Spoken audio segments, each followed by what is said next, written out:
of Jamaica. Fittingly, she's the world leader at 100 meters and 200 meters. But if there was one favorite event, which one would that be? The 100 or the 200, and why? The 200 would be my favorite because I do better at the curve than the straight. And in Jamaica, obviously, needless to say, there have been many, many sprinters who have doubled up, and most recently, Elaine Thompson, who won the double at the Rio Olympic Games. Shelly-Ann Fraser-Price also won the double at the World Championships. Is there an athlete that has inspired you, maybe Elaine or Shelly-Ann or anyone else who has inspired you leading up to this now? Shelly-Ann Fraser. Do you know Shelly-Ann? Have you ever met her? Did she say some words of wisdom? Did she share some words of wisdom with you? Yes, we spoke once. And do you want to say what she said to you? Don't be shy, don't be shy. She was just telling me that I must choose the right school, like the college to go to, and I'm a talented girl, and I must not let anyone influence me in the wrong things. Very good pieces of advice. And can you tell us a little bit more about yourself? Where do you come from? Which is your town? How did you come to the sport? Maybe your parents used to be sprinters as well? I'm from the parish of St. Mary, the country of Jamaica. I started track and field at primary school during sports day and coming to the Sadikour meets in Jamaica. There is no other person in my family that does track and field, only me. Well, it's a good place to start with, you know, world leader at 100 and 200. Well, for now, good luck for the championships. Thank you. If I can now move to Christabel. Christabel, you're a hammer thrower, right? Yes. How did you get to do the hammer thrower coming in Kenya? I was just influenced by my coach, who is Mr. Nanjoka. And when did you start with a hammer? Did you ever do anything before the hammer throw? Or? I started in schools championship and school level competitions. And did the fact that Julius Ciego, you know, he broke out so well in the javelin, and it was such a surprise coming from Kenya, did that inspire you to pick up a throwing event? Yes. She inspired me because she has confidence when it comes to competition. That's why I said that I can do. Because she's an African, because she's an African, and so I am. How proud are you that the World Under-18 Championships are coming to your country? What can we expect from the crowds? I mean, we've been told that it's going to be fantastic. I'm proud because it is in Kenya, and that is it is advantageous to us because our climate is we are in our own country and it's in our climate, so it cannot affect us anymore, and that's why I'm proud. And we are hosting in Kenya. We're very happy to be here. Thank you for hosting us. Yes, I'm happy to be at home, Kenya. If I can now move on to Michael. Michael, you want to speak English? No. Okay, let's try in Spanish then, and I'll translate for you. Michael, tú eres de Cuba, saltador de longitud, obviamente una escuela grandísima. ¿Qué me puedes decir específicamente de cómo llegaste al salto de la longitud? Bueno, empecé de que tenía 7 años practicando el deporte de atletismo. Empecé en la especialidad de velocidad. So Michael started track and field back when he was 7 years old, and he started as a sprinter. Entré a una escuela de formación atleta donde me captaron en salto, y ahí fue donde empecé mi carrera deportiva en salto de longitud. And obviously he was scouted by the long jump school in Cuban athletics, and that's where he started his career as a long jumper. ¿Y qué te gusta más, la longitud o los 100 metros? Porque también eres muy rápido. Bueno, me gusta el salto de longitud porque es el evento donde más resultados tengo y es donde le he dedicado parte de mi carrera deportiva. So ever since he moved into the long jump school, he's concentrating in long jump, even though he's very quick at 100 meter and could have competed here as well. And he's had very good results, and he's very proud of his achievements in the long jump. Obviously, Iván Pedroso, when you think about long jump, ¿tú conoces a Iván Pedroso, que ganó un montón de medallas, 4 bajo techo, 5 en aire libre, la Olimpiada? ¿Quién es tu ídolo en salto de longitud? Bueno, mi ídolo es Iván Pedroso.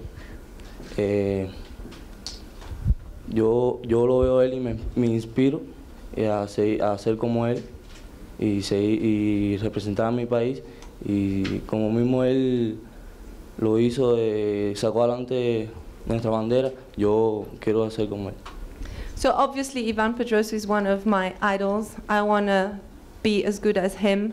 I want to jump like him. I want to fly the Cuban flag high as he did, and hopefully I will.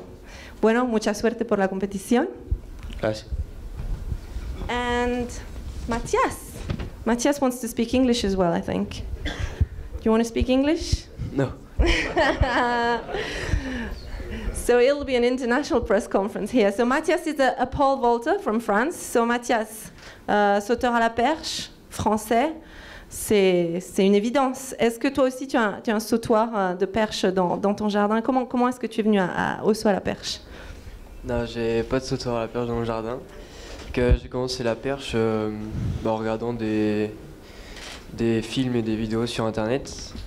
Donc j'ai voulu essayer parce que je trouvais que ça avait l'air bien. Du coup j'ai essayé, puis j'ai tout de suite accroché. Tu avais quel âge? 10 ans, 10-11 ans.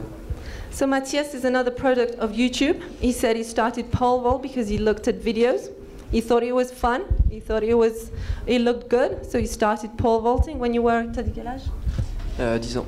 10 years old. And so now he's pole vaulting. Et parmi tes grands favoris, on peut parler de Renaud Lavillenie ou? Oui, yes. Qu'est-ce que c'est que tu aimes dans sa technique? Tout. Sa course d'élan, son renversé, son présenté, un peu tout. So obviously he's big fan of Renaud Lavillenie, the world record holder, but he doesn't have a pit in his garden like Renaud has. Maybe he will in the future. Et quelles sont tes ambitions ici à Nairobi? Tu vises le titre? Tu vises le record des championnats? J'aimerais bien faire un titre, comme un peu tout le monde là. Et puis après, battre mon record déjà. Puis après, si je peux faire un peu mieux.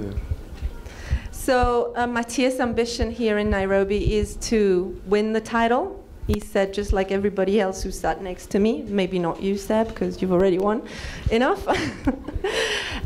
Improve on his personal best, and maybe improve by maybe 10-15 centimeters if he can.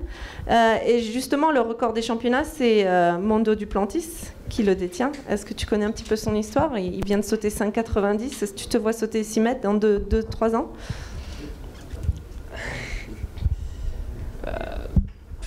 Je connais pas trop Duplantis. Mais je sais qu'il saute bien. So the championship record, which he's aiming at improving, is held by Mondo Duplantis, who jumped 590 recently, 2 years after winning this title. So I asked him whether he wanted to jump near the heights of 6 meters in a couple of years' time, and he doesn't seem very confident that he can be as good as Mondo, but he will try. He will try. If I can now move on to David. David. You're running here the 400-meter hurdles, correct? Yes. Yes. An event in which Nicholas Bett won the World Championships in Beijing 2 years ago. Is this the new trend in Kenya to do 400-meter hurdles? Yeah, in Kenya has been known for the 3,000 steeplechases, but now we want to add another technical event that is 400 meters hurdles, which our athletes has done well in the World Championships, and this really inspired me to do the same. Have you also been coached by Felix Sanchez? I've read that Felix came to Kenya to give a little bit of help. Did you also train with Felix Sanchez? Yeah, but not directly because we've met with Bet and Masheru, who has been coached by him.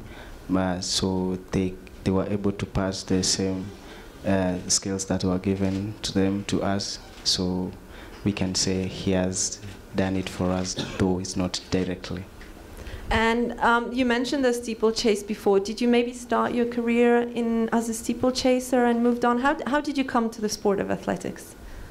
I started as a 110 meters runner.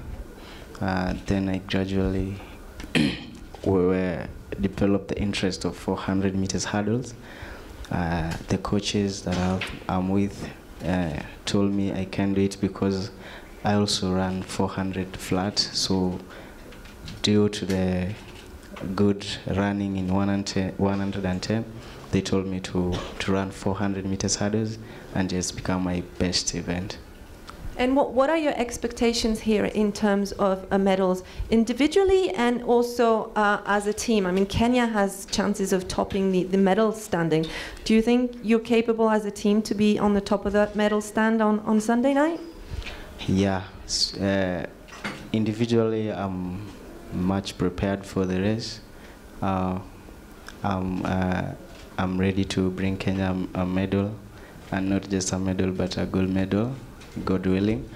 And as a team, we are prepared. We are psychologically prepared physically, and our expectation is to retain the title, to remain in our country, because it's a privilege to host, and still more privilege to retain it in our country. Thank you so much, David. Very inspiring words.